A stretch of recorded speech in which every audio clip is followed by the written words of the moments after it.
আসসালামু আলাইকুম। আমি নাজমা বরিশাল থেকে। কিছু সাধারণ জিনিসের অসাধারণ মজা থাকে। যেমন আলু দিয়ে গুঁড়া মাছের চচ্চড়ি হাতে মাখিয়ে। অসাধারণ মজা, চলুন তৈরি করি। তার জন্য একটা কড়াই নিয়ে নিয়েছি। এর মধ্যে সামান্য তেল, তারপর দিয়ে দিলাম পেঁয়াজ, কাঁচামরিচ, তারপরে দেব আধা চা চামচ হলুদ গুঁড়ো, স্বাদ মতো লবণ, আধা চা চামচ ধনে গুঁড়ো।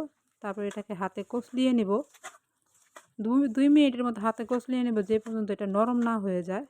কষলানোর পরে আমরা দিয়ে দিব হচ্ছে কেটে রাখা আলু আর পটল।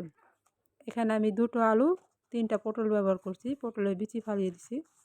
তারপর এটাকে আমরা হাতে মাখিয়ে নেব 4 থেকে 5 মিনিটের মতো, যে পর্যন্ত এটা আলু আর পটল থেকে পানি ছেড়ে না দেয়।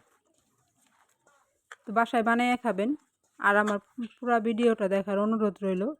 যদি ভিডিওটা দেখার পরে ভালো লাগে লাইক দিবেন, যারা নতুন আছেন সাবস্ক্রাইব করে আমার পাশে থাকবেন, আর যারা করছেন তাদেরকে অসংখ্য ধন্যবাদ।